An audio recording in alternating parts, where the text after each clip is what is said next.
Muy buenas noches y de nuevo agradecerles a ustedes su estancia. Afortunadamente hoy no hay Copa de Oro, pero en todo caso nos va mucho mejor estando aquí que en la Copa de Oro en el fútbol. Pues bien, es un tema, el elegido, lo planteo por las expectativas que se estaban avisorando con la implementación de la nueva normativa procesal denominado proceso monitorio arrendaticio. Este proceso monitorio arrendaticio que podría ser más que todo proceso monitorio de desahucio, porque lo que persigue el proceso monitorio es una especialidad de desahucio más rápida y, como muy bien lo dijeron mis compañeros que me precedían, sustentado sobre todo particularmente en dos tipos de causales, como lo son la falta de pago y el vencimiento del plazo. De manera que, a raíz de la implementación del proceso monitorio arrendaticio,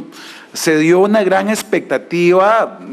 por parte de algunos colegas, empresarios, algunas cámaras de la construcción, etcétera, de que podría involucrar la nueva perspectiva legal la posibilidad de introducir el establecimiento comercial. De manera que aquí el tema a comentar y integrarnos en esta valoración es el hecho de si es posible en un contrato realizar un contrato de arrendamiento de un establecimiento comercial con todas las prerrogativas de tipo mercantil relacionados con algunos conceptos que nos han enseñado en la universidad, aquellos conceptos un poco italianizados porque proviene precisamente de un código civil del año 1942 promulgado en plena Segunda Guerra Mundial y donde es un código totalmente vinculado en gran medida con la figura de la empresa. A diferencia nuestra, tenemos un código a la usanza francesa, donde el Código de Comercio de Costa Rica son muy pocas las disposiciones referidas a la empresa, y bajo ese punto de vista lo que tiene que ver con los términos aviamiento, hacienda mercantil, derecho de llave, que sí lo hemos tenido bajo un parámetro muy costumbrista, muy a la tica, muy tropicalizado. Este derecho de llave que conocemos, que hemos compartido en algún tipo de resolución o alguna investigación académica, y sobre las repercusiones que tendría esto entonces como una especie de contrato de eso y poderlo visualizar bajo los parámetros de un monitorio arrendaticio. Y desde luego que les digo que la diferencia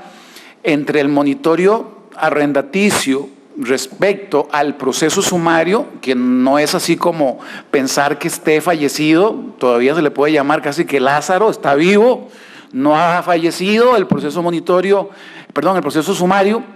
del Código Procesal Civil está vigente para muchas modalidades de acciones, a pesar de las dos grandes materias que se le han excluido en lo que es propiamente la materia de cobro, y lo que es esta parte de desahucio monitorio, que es una parte parcial y que tiene que ver entonces con aquella situación procesal sobre una ley de fondo, que es la ley de arrendamientos urbanos y suburbanos, que viene vigente a partir del 17 de agosto del año 95, y un Código Civil que también tiene una propuesta sobre contratos de arrendamientos que no son urbanos, por decirlo de alguna forma, los arrendamientos rústicos, y que en ese sentido entonces el campo de actuación de los diferentes aspectos de desahucio u otros similares, pues no estarían incluidos dentro del monitorio arrendaticio. De manera que, en primer lugar, quiero a ustedes involucrarnos en la situación de la jurisprudencia. ¿Qué ha dicho, cómo se ha comportado la propuesta jurisprudencial con antelación al proceso monitorio arrendaticio? La jurisprudencia, como luego veremos y les daré a ustedes los correspondientes datos concretos, Sala Primera y Tribunal Primero Civil, que conoce esta materia, se ha inclinado lógicamente por denegar la posibilidad de acudir al proceso anteriormente sumario en relación a un proceso bajo la propuesta de un desahucio, pensando en el hecho de que la pretensión no está relacionada con una actividad unitaria, compleja, compuesta por una serie de elementos que luego veremos, y que por el contrario hay una nítida división entre lo que es, por un lado, la parte referente al local, al sustrato material, la ubicación del lugar que se da en arrendamiento, y por otro lado, la situación que tiene que ver con la actividad o destino que se le dé, y que dentro de esa actividad o destino, si en el contrato se desprende que lo que se pactó fue un local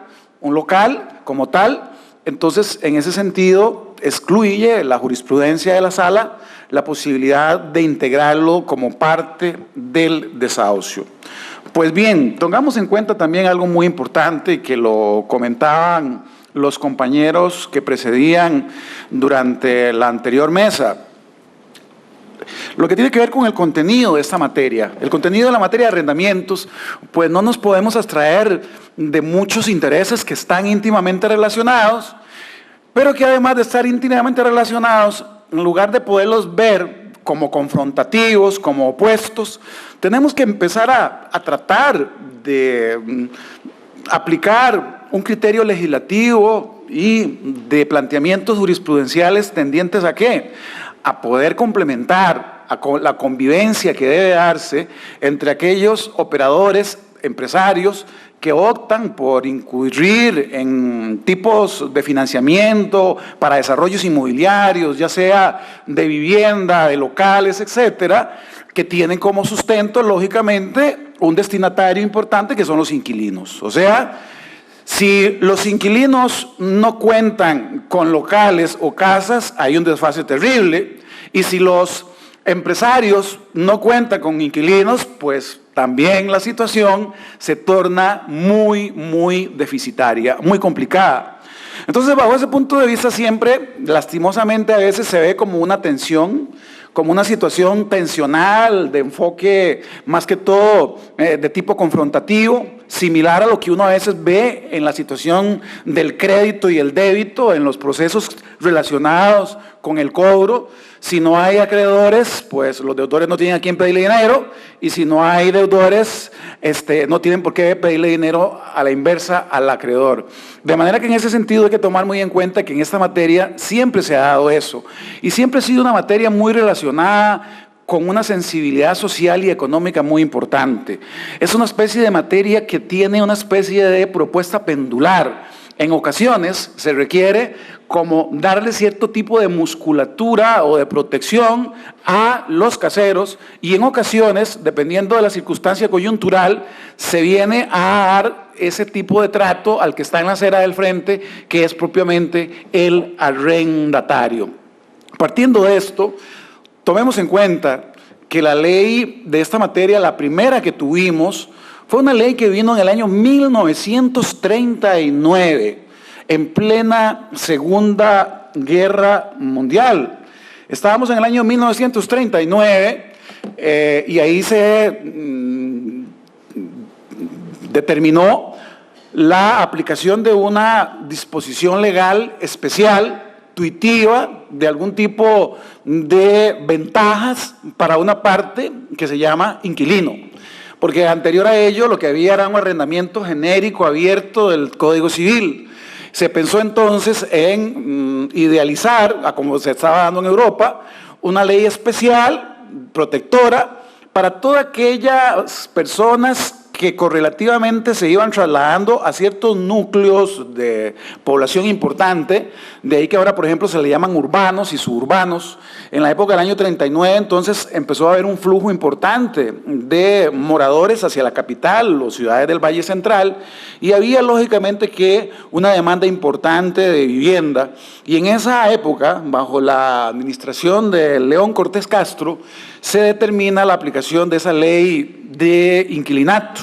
Esa ley de inquilinato que se pensaba que únicamente iba a tener una vigencia por escasos años, sin embargo, terminó la guerra en el año 45 y se mantuvo ahí vigente con unas reformas no tan sustanciales, de manera que era una ley bastante vieja, bastante ya desarrollada en cuanto a los años, y no fue sino hasta en el año 95, porque por ahí del 88 creo que se intentó, hubo una propuesta de legislación que por ahí del 89-90, la Sala Constitucional la declaró como tal por un problema de efectos en el tema de la elaboración, de cómo fue que se hizo la discusión de esa ley de arrendamientos. Entonces, no fue sino hasta el 17 de agosto del año 1995 que ya contamos con esta ley de arrendamientos urbanos y suburbanos, entendida como LAUS, y tiene mucha semejanza con el derecho español. Prácticamente que en España en el año 94 se hizo una ley muy parecida a esta, y el que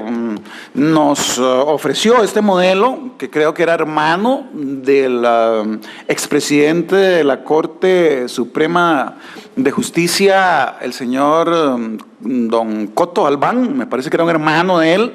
el que trajo esta idea y este modelo de implementación. De manera que como fuente de consulta es importante conocer la propuesta española, que se complementa y se relaciona muy bien con la costarricense. Dentro de esta normativa se alude a una especie de derecho de llave, a un derecho de llave que lógicamente ya se conocía su actuación como tal en ese momento y se mantuvo por muchos años. ¿Qué más o menos mantenía o se percibía a nivel jurígeno y a nivel común como el derecho de llave?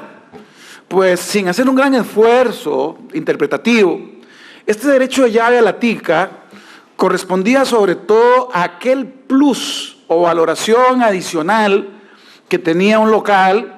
por sus beneficios, su buena fama, su buen nombre, el punto de referencia donde se ubicaba, la buena imagen que tenía a nivel del comercio. Entonces todo eso se llamaba o viene a corroborar lo que se conoce como ese derecho de llave, conocido en nuestra América Latina, en algunos países similar, en otros no, con esa propuesta tan particular. De manera que hacía referencia también a una especie de prioridad que se le daba al inquilino. ¿Cuál era esa prioridad? Y yo diría que a medias. Luego la veremos que estaba en el artículo 9 de la ley de inquilinato y que en ocasiones uno la utiliza para dar algunos ejemplos muy nítidos y muy concretos de lo que podemos denominar abuso del derecho.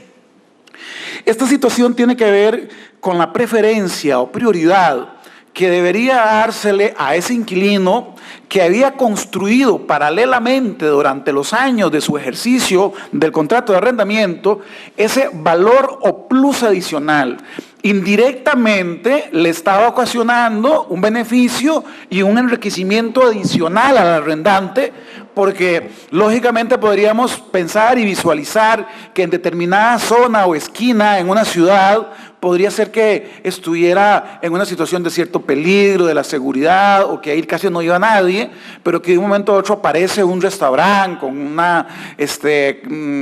comida, con la carta muy apetecida y va logrando fama, etcétera, y eso hace, recuerdo yo en aquellos tiempos cuando los jueces civiles veíamos con mucha frecuencia aquellos procesos de aumentos de alquiler en que se daba mucho esto. Entonces, por ahí se favorecía. Entonces, muchas veces esto generaba que la visión un tanto arbitraria, un tanto injustificada, un tanto egoísta de ciertos arrendantes, cuando veían que su inquilino le iba muy bien, llegaban y le informaban cuando ya estaba a punto de fenecer el plazo: miren señor, usted ya no le vamos a alquilar más. Bueno, pero ¿por qué? Si estamos muy contentos, pues aquí tenemos ya un buen negocio, que es, mire, no me interesa alquilarle más, si en estos momentos el alquiler es de 200,000 colones, le estoy cobrando 4 millones. Bueno, pero eso es un abuso, es una barbaridad, ¿cómo es posible? Bueno, esto es el libre oferta y demanda, la libre competencia, el plazo vence y yo tengo todo el derecho de no seguir con usted. Y bajo ese punto de vista, entonces, vaya preparándose, vaya buscando otro lugar donde montar su negocio. Pero resulta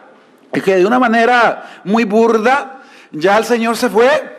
y a los pocos días, pues vemos el mismo negocio, casi que con los mismos empleados y personas que atendían, muchachas muy guapas, ahí ya funcionando nuevamente con el mismo tipo de mobiliario, se le hace ahí un barniz un poco ahí adicional al nombre, y entonces, ¿qué es lo que hay ahí? Un enriquecimiento a costa del esfuerzo, a costa de lo que hizo el anterior ocupante. Esto llama la atención, no sé, yo no lo conozco, estos tipos de procesos que se hayan ventilado muy frecuentemente en nuestra jurisprudencia, pero me llamó mucho la atención en España, donde la norma contempla la prohibición de concurrencia después de extinguido el contrato. Y lo que quiere decir esto es que, en el sentido de que si se extingue el contrato, no se permite al al arrendante, más bien arrendar una actividad igual o muy similar a la que había, para evitar precisamente esa situación de tipo abusiva, indirecta, con el fin de enriquecerse con el esfuerzo de los demás. ¿Y por qué traigo a colación esto? Porque tiene que ver mucho con el derecho de llave. Porque esa más o menos es la expectativa que en su momento tuvo el legislador nacional desde el año 1939 hasta el año 95. Entonces, por ahí, en el artículo 9 de la anterior ley, con sus reformas, el inciso C determinaba que cuando el inquilino desocupe la casa o local en lo personal, no tendrá derecho a alquilarla o prestarla a otra persona, sea esta pariente o no, en los grados que determine ese mismo artículo. Tratándose de locales dedicados al comercio, la venta, traspaso o cesión del negocio, no dará derecho al propietario del local a pedir su desocupación si el adquirente del negocio acepta y cumple las obligaciones que su vendedor o cedente tenía con él. Entonces, esta cuestión tiene que ver con reparaciones o construcciones que estaban previstas en este artículo 9 y que daba una posibilidad de ocupación prioritaria nuevamente al inquilino que la estaba explotando. Y esto es muy importante porque se determinó que la ley actual pues guardó algún tipo de silencio, según lo podemos ver en alguna medida, muy particularmente en el artículo 79, podemos ahí ver lo que es la posibilidad de ceder y de traspasar el bien, pero en este caso no hay una norma igual a esta del artículo 9, lo cual generó incluso, que luego comentaremos, una acción de inconstitucionalidad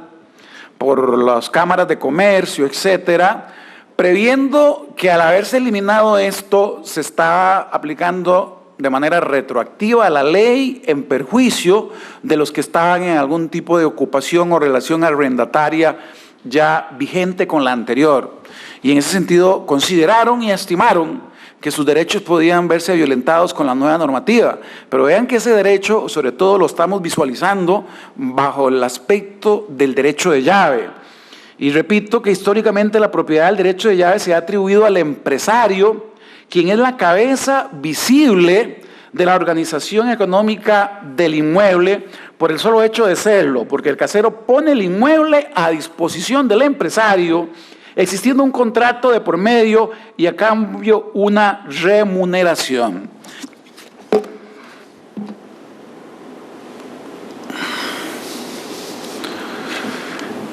La ley de arrendamientos urbanos y suburbanos, que es del año 95, en el artículo 79, se refiere a establecimiento comercial o industrial. En principio, este título del artículo es uno de los tantos o más importantes que se citan para determinar, en principio, de que la ley permite o regula el arrendamiento y por tanto el eventual desahucio del establecimiento comercial o industrial. Pues es una apariencia que en principio podría generar esa argumentación aparencial. Y es que el artículo 79 lo que viene precisamente es a deslindar dos tipos de figuras, que es por un lado el local y por otra parte el local arrendado y por otra parte la cesión de lo que tiene que ver, el contrato de compraventa mercantil. Este contrato de compraventa mercantil, en todo caso, desde ahora les adelanto, está en el artículo 478 del Código de Comercio. Es una de las pocas disposiciones que integran algo de la empresa en este código nuestro, que es el Código del Comerciante. El artículo 79 dice lo siguiente. Primeramente, para ubicarnos un poco en el tema, el 78 establece la prohibición de ceder o subarrendar bajo un planteamiento normal. O sea, que en principio el arrendatario no tendría la facultad de ceder el arriendo ni de subarrendar o dar en usufructo, uso o habitación como acto fideicomiso el bien arrendado, a menos que medie autorización expresa del arrendador. De manera que en principio, salvo que no exista autorización expresa, en aquellos casos donde se pueda evidenciar un subarriendo o algún tipo de situación de estas, una cesión, pues sería inoponible al arrendador porque estaría contraviniendo esa prohibición que contempla de manera clara el artículo 78. El 79 se refiere al caso donde el destino de ese local tiene como actividad una actividad mercantil, un emprendimiento, una hacienda mercantil, y por lo tanto esa hacienda mercantil podría ser objeto de compraventa, que es lo que contempla el artículo 478 del Código de Comercio. De manera que en ese aspecto, si por ejemplo yo soy el dueño de la empresa y a la vez había alquilado el local, pues entonces no le tengo que pedir permiso al arrendante si se me ocurre vender la totalidad de la empresa, y desde luego que entonces estaría yéndose en eso una cesión como una situación accesoria y paralela a la venta de la empresa, una cesión del arrendamiento al nuevo propietario o adquiriente de esa empresa. La ley lo dice expresamente. De la disposición estipulada en el artículo anterior se exceptúa al arrendatario de un local destinado a establecimiento comercial o industrial quien puede ceder su derecho de arrendamiento. Entonces, si en el 78 se decía que para ceder al derecho de arrendamiento requiere autorización previa del arrendante, en este caso del 79 me dice que no requiero esa autorización cuando se hace una venta de todo el paquete, de todo el combo de lo que es propiamente ese establecimiento comercial. Entonces, ahí establece que puede ceder su derecho de arrendamiento al traspasar el establecimiento mediante un contrato de compraventa mercantil. De manera que ahí nos está prácticamente describiendo los dos tipos de operatoria, lo que es el local, el arrendamiento como tal, y lo que es propiamente la actividad propia de lo que es el establecimiento mercantil. De las pocas disposiciones que tienen relación con este tema de lo que es el establecimiento comercial, que se relaciona mucho con aviamiento y con hacienda, y como luego vamos a ver ahora con lo que tiene que ver esto con la propiedad mercantil, que ahorita lo vamos a ubicar y que nos puede servir mucho en este debate, vean lo que dice el 478 del Código de Comercio. Son elementos integrantes de un establecimiento comercial para los efectos de su transmisión por cualquier título. O sea, podríamos hablar entonces de que el establecimiento comercial se puede transmitir por título de compraventa, y ahora los remito al artículo, creo que 3, inciso 1, ahorita lo verifico en otra diapositiva, de la Ley de Garantía Mobiliaria, donde habla de la prenda flotante y a su vez, al hablar de prenda flotante, dice el Fondo de Comercio o Hacienda. O sea, es posible, entonces, dar en garantía este tipo de establecimiento comercial. Lo puedo vender, lo puedo dar en garantía prendaria especial, es una garantía especial que contempla la Ley de Garantía Mobiliaria, y donde entonces estaría constituido por todo ese paquete, por todos esos elementos, patentes, autorizaciones municipales, marcas, clientela, con todas las propuestas que existen, etcétera, sobre la clientela, o sea, bienes inmateriales, bienes materiales, y desde ese punto de vista los invito a reflexionar desde ya si toda esa situación patológicamente complicada podría ser objeto de un simple contrato, entendido que es el local, y que solo porque hay ahí una empresa funcionando, podríamos irnos a un monitoreo por el pago de por falta de pago de mensualidad de la renta, y en un monitoreo que simplemente se da ahí una intimación para ver si pagó o no el alquiler, se vaya de colada todo ese tipo de propiedad inmaterial y toda esa serie de componentes que tienen que ver con esa realidad jurídico-económica que es el establecimiento comercial. Y me parece que en ese sentido tenemos que tener una actitud un tanto prudente, de cierto cuidado, porque para poder verificar una eventual resolución del contrato o una situación de un cambio de titular por incumplimientos, determina que esto se tenga que ventilar en un proceso de conocimiento más o menos completo, que podría ser un sumario, porque ya el sumario ha venido en gran medida convirtiéndose en una especie de ordinario, en todos aquellos casos de competencia desleal, en todos aquellos casos relacionados con el derecho al consumidor, con incumplimientos, etcétera. La ley especial de esa materia determina por arquitectura legal que sea en sumarios, y bajo ese punto de vista se ha venido a dar como un trámite muy similar o muy paralelo al ordinario, con la diferencia lógica y evidente de que uno produce cosa juzgada material y el otro la formal. Pues volvamos a ver lo que dice entonces aquí la lámina. Son elementos integrantes de un establecimiento comercial para los efectos de su transmisión por cualquier título, las instalaciones eléctricas, telefónicas y de cualquier otra naturaleza, el mobiliario, la existencia de mercancías, las patentes de invención, marcas de fábrica, contabilidad que comprenden los archivos completos del negocio, los dibujos y modelos industriales, las distinciones honoríficas y los demás derechos derivados de la propiedad comercial, industrial o artística. La venta de un establecimiento comercial o industrial comprende todos sus elementos y cuando forme el activo y pasivo, salvo pacto expreso en contrario. Aquí tal vez quiero insistir desde ya en la frase derivado de la propiedad comercial. La propiedad comercial es una propiedad que ha venido desarrollándose desde hace muchos años y que era consecuente con la época en que se emitió el Código de Comercio en el año 1964. Allá en Europa se conocía como propiedad comercial lo que tiene que ver con el local como parte del establecimiento de comercio, pero como parte que puede ser desde luego en alguna medida separado, porque no siempre el emprendimiento, el establecimiento coincide la titularidad con ese local comercial. A veces forma todo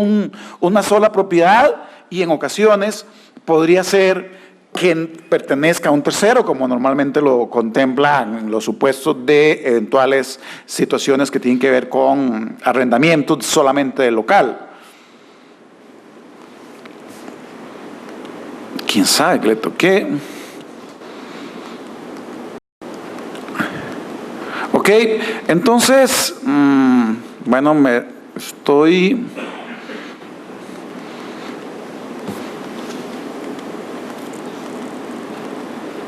Ok, aquí hice algo que no debería haberlo hecho, pero por dicha estoy acá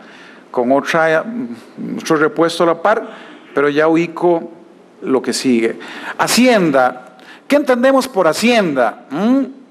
La hacienda, el Código italiano, el Código Civil italiano, en el artículo 2555, dice que la hacienda es el conjunto de bienes organizados por el empresario para el ejercicio de la empresa. De manera que esto es parte de las propuestas legales y teóricas que hemos venido viendo sobre esta materia. Y también está el tema del aviamiento, como que forma parte de la hacienda y que en el caso nuestro incluye la clientela y que tiene que ver propiamente con el derecho de llave. Se relaciona mucho con nuestro derecho de llave, que es toda aquella situación que compone muchos componentes inmateriales.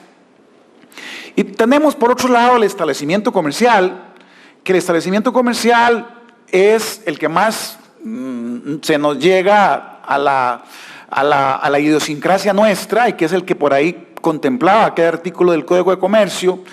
Ahí lo vemos como hacienda en Italia, en Francia, fonds de commerce, establecimiento comercial o industrial, casa de comercio, negocio, tienda, industria, explotación. O sea, es una cuestión de muy diferentes tipos de términos. Y les indicaba que precisamente actualmente la ley nueva que nos rige desde el día 20 de mayo de este año, que es la Ley de Garantía Mobiliaria, establece en el artículo 3, inciso 1, la posibilidad de prenda del establecimiento o fondo de comercio. Y llegamos a lo que tiene que ver con la propiedad comercial. La propiedad comercial, para muchos autores clásicos, mercantilistas europeos, como ese señor de Solá de Cañizares, como Joaquín Garrigues, en estas épocas de los años 50 y 60, que precedían nuestra realidad mercantil en el código que todavía nos rige, determina que la propiedad comercial tiene que ver con el local, que en muchas haciendas, no haciendas lógicamente de ganado, un elemento de importancia extraordinaria. El contrato de arriendo del mismo es un derecho que se considera generalmente como elemento de la hacienda, aunque se ha discutido si es o no un elemento esencial. De manera que en ese sentido, ya en Europa, y que tiene que ver con lo que fue la ley de inquilinato del 39, con el Código de Comercio del 64, el local se le daba una cierta prioridad o blindaje parcial a aquel arrendatario que estaba ocupándolo y que era el derecho de llave, pero que sin embargo la legislación actual del 95 la omitió, se separó en cuanto a indicar alguna propuesta por considerar algún tipo de situación de política legislativa que podría ser perjudicial para los intereses de los arrendantes y no tanto en relación al perjuicio, no se pensó en el perjuicio que podría darse a los arrendatarios. Con esto lo que quiero decir es que más bien con la ley del 95, la ley actual sustantiva, vino a darse como una disminución de tipicidad del derecho de llave. Sin embargo, eso no significa que lo que ha existido por tantos años y dentro de la realidad mercantil de un país se pueda de un solo plumazo desaparecer. Estamos bajo una cuestión que tiene que ver con la realidad económica, con la cuestión de los usos y costumbres, que es fuente de derecho en lo no dispuesto en normas especiales, y bajo ese punto de vista, pues lógicamente que a pesar de que la ley lo omitió, por la razón lógicamente ahí querida, porque eso no fue que por una inobservancia o un error de pluma, el punto fue que llegó a la sala constitucional no se metió en decir si hay o no derecho de llave, lo único que dijo fue que esa prioridad ya no está contemplada y que eso no es un derecho adquirido. Pero tampoco la sala se atrevió a decir de que no hay derecho de llave, que en todo caso si lo hubiera dicho tengo mis reservas si eso está bajo las cuestiones de resultados erga omnes en una situación que tiene que ver con esto, porque en eso no tiene nada que ver con aspectos de inconstitucionalidad. Es simplemente la vigencia o no de una situación de la costumbre, de la tradición de un país. De manera que entonces es concreto el punto de que más bien en este supuesto, en el año 95 se vino a dar ese viraje de omisión en cuanto a la regulación de el derecho de llave. Pues bien, acá lo que tenemos en la lámina es entonces ahora acudiendo a la ley de monitoreo arrendaticio, que se determina entonces en el artículo 1 de esta ley de monitoreo arrendaticio, relacionada con el 4 de la LAUS, de que tiene la LAUS como destino aspectos que tienen que ver con locales destinados a situaciones civiles, como son las viviendas o comerciales. Eso lo vemos en el artículo 4. Y por ahí algunos consideran que al introducir la palabra comercial en alguna medida y que luego lo reproduce el monitorio, está incluyendo al establecimiento comercial. Esta ley rige, dice el 4 de la Ley de Arrendamientos Urbanos y Suburbanos, para todo contrato verbal o escrito de arrendamiento de bienes inmuebles en cualquier lugar donde estén ubicadas y se destinen a la vivienda o al ejercicio de una actividad comercial, industrial, artesanal, profesional, técnica, asistencial, cultural, docente, recreativa, actividades y servicios públicos. Lo importante del artículo 4 es que dice arrendamiento de bienes inmuebles. Ese es el objeto de arrendamiento de esta ley. Arrendamiento de bienes inmuebles, que además determina, podrían estar destinados, por lo cual es absolutamente lógico, nadie arrienda un inmueble o un local para que esté cerrado, está destinado entonces a actividades comerciales, industriales, artesanales, profesionales, técnica o asistencial. Veamos entonces ¿qué es lo que nos ofrece el código, la ley monitoria arrendaticia? Pues la ley de monitoria arrendaticia no nos hace ningún tipo de cambio. El artículo primero dice monitorio arrendaticio. Mediante el proceso monitorio se tramitará el desahucio originado de una relación de arrendamiento civil o comercial. Ahí viene también el malentendido de ubicar la palabra comercial como si fuera establecimiento comercial. De manera que es muy distinto cuando llegan ante un colega a redactar un arrendamiento de todo, y cuando se contempla, da en arrendamiento el establecimiento comercial que está constituido por patentes, por marca tal, por toda esa serie de aspectos que ya lo vimos anteriormente. Entonces lo que está ahí de por medio no es el local, sino que todo eso, que podría ser que el local esté o no incluido, ya es una situación casuística, totalmente ya de apreciar en cada momento. Pero cuando, por ejemplo, se dice que lo que se alquila es el local, y uno ve y verifica en el contrato que es el local, entonces en ese sentido, pues sí tiene acceso a la ley de arrendamientos urbanos y suburbanos. ¿Y por qué es importante esta situación del artículo 4 de la Ley de Arrendamientos Urbanos y Suburbanos?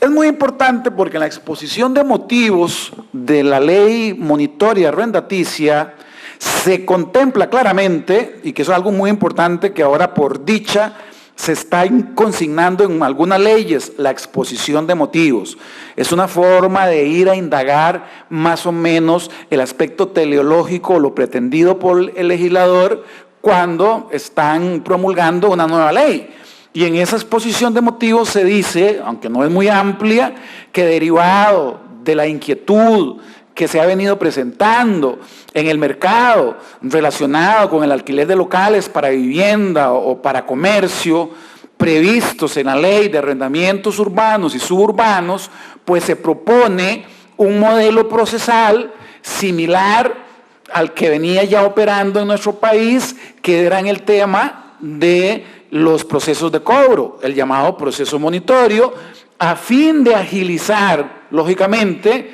el tiempo de duración y hacer una estructura procesal de mayor ventaja, porque eso es obvio, de mayor ventaja en relación a ¿quién? Al arrendante, porque simplemente se da la intimación y lo que puede acreditar únicamente es el pago. Y bajo ese punto de vista, si no lo hace, pues vendrá el desahucio, y sustentado en dos tipos de causales: falta de pago y lo que tiene que ver con el plazo. Entonces, bajo ese punto de vista es muy importante tomar en cuenta esa propuesta que se dio y en ese sentido determinar que no necesariamente se pensó, desde luego, en algo novedoso que incluyera los locales comerciales. Y pareciera que dentro de la coyuntura argumentativa que hemos venido comentando, pues no sería prudente darle una interpretación amplia si anteriormente no se hacía. Como si anteriormente no se hacía en un proceso sumario que daba más posibilidades de defensa, ahora en un proceso monitorio que se suprime mucho las alegaciones se va a incluir. Pues yo creo que es una situación contraintuitiva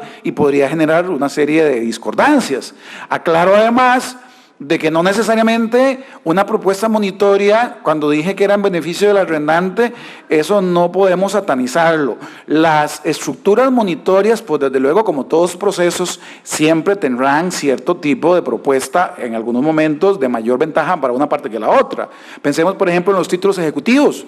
Aquellos que la ley le daba la condición de título ejecutivo, entonces de una vez se despachaba aquello que se llamaba en su momento el auto, precepto, solvendo, y que nos daba la posibilidad de embargar directamente de entrada. Recordemos, o tengamos también en cuenta el caso de las ejecuciones de sentencia de laudos, que de una vez nos da la posibilidad, por la apariencia importante del Fumus Boni Iuris, de poder irnos mediante vía de apremio directa contra los bienes de ¿quién? Del demandado. Lo que sucede en el monitorio es que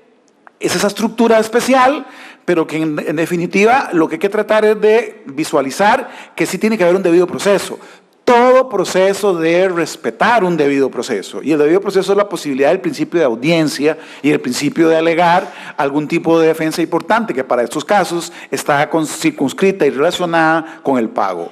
Entonces esos serían los dos modelos de causales: vencimiento del plazo y falta de pago, porque requiere en principio menos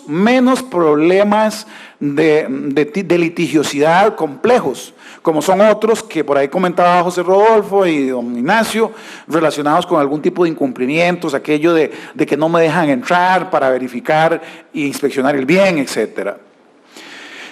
¿Y qué ha dicho la jurisprudencia costarricense? Ahora que ya entonces estaríamos ya prácticamente que culminando la inquietud que les está consignando sobre la exclusión de la LAUS del negocio comercial y por ende del monitorio arrendaticio. La Sala Primera, hay una sentencia pionera muy interesante del año 2004 y también una reciente del 2013, la 345, la otra es la 726 del 2004, ha venido determinando de manera muy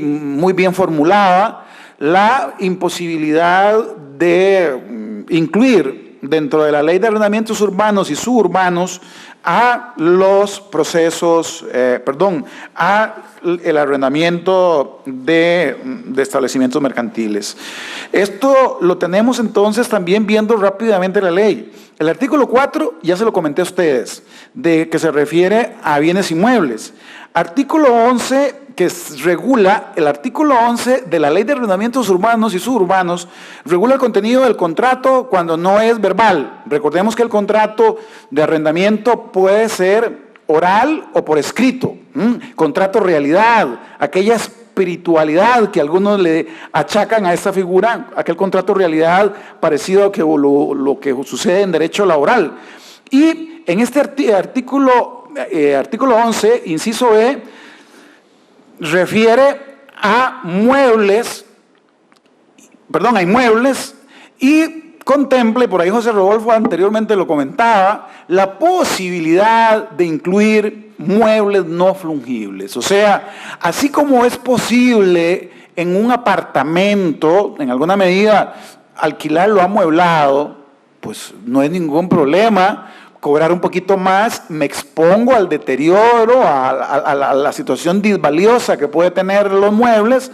pero entonces cobro más. Eso es una cuestión prácticamente de cada uno, si lo alquila sin nada o lo alquila con muebles, porque el problema del arrendamiento lógicamente está en que se pueden realizar daños estructurales, se llevan todo a veces, no estoy generalizando, pero en ocasiones se llevan lámparas, se llevan las cuestiones que tienen que ver con los baños, etcétera, y entonces el problema de los bienes muebles es que podríamos tener un colapso emocional y económico terrible cuando yo ya entre y veo que ya el inquilino se fue y se llevó todo, incluso hasta se lo lleva todo, podría llevárselo. También entonces vemos muchos artículos que se refieren al bien arrendado, y al hablar de bien arrendado refiere a inmuebles, artículo 20, artículo 33, 45, 46, 47, 48, todo se refiere a bien en sentido material, a bien inmueble, y que eventualmente ese bien inmueble podría lógicamente estar un tanto conformado por algún tipo de muebles. Y en el caso del tribunal, repito, el tribunal primero dictó una resolución unipersonal, que es la 34U. Cuando hablo de unipersonal es de que es solo uno de los integrantes. En ese caso me correspondió a mí la redacción, esta 30, que fue la primera. Y la 649 ya fue colegiada, y cuando hablo de que ya fue colegiada, pues le damos un mayor margen de autoridad en el sentido de que fue acuerpada por los miembros en pleno del tribunal. El Tribunal Primero Civil tiene dos formas de integrarse. Cuando son asuntos de menor cuantía, se integra por parte, o sea, lo conoce un solo juez, tratando de aplicar los pronunciamientos reiterados que sobre ese punto ha venido diciendo el tribunal, por aquello de no fraccionar la jurisprudencia. Y cuando son asuntos de mayor cuantía, pues desde luego que entonces ahí ya son ante los tres. Y en ese sentido ya cuando se va tirando línea por tres, normalmente unipersonal se va también por esa línea. Sin que esto no suponga que en algún caso de interinazgo, por vacaciones o por alguna circunstancia que por ahí suceda, podría darse un voto contradictorio o en contra, tal vez no contradictorio, de lo que se ha venido sosteniendo. Pero es muy difícil poder evitar del todo esto. La jurisprudencia en algunos casos somos seres humanos los que estamos ahí, y entonces las propuestas podrían diferir en determinados momentos. En síntesis, y ya entonces culminando con este tema que generó algún tipo de discusión importante cuando se conocieron estos votos, el 30 del 2004 y luego el 649, se partía de la idea de que el tribunal iba a apartarse de lo que venía disponiendo de manera reiterada la Sala Primera al consignarse en la ley monitoria arrendaticia que se refiere a aspectos civiles y comerciales. Pero de todo lo escrito, de todo lo comentado, y desde luego que esto simplemente es mi humilde perspectiva, consideramos que en ese sentido la ley de arrendamientos, que es la que da origen al monitoreo arrendaticio en situaciones muy concretas, no hay posibilidad de incluir el establecimiento comercial como un todo. Muchísimas gracias por la atención, son las 8 de la noche. Y le cedo la palabra a mi compañero don Ignacio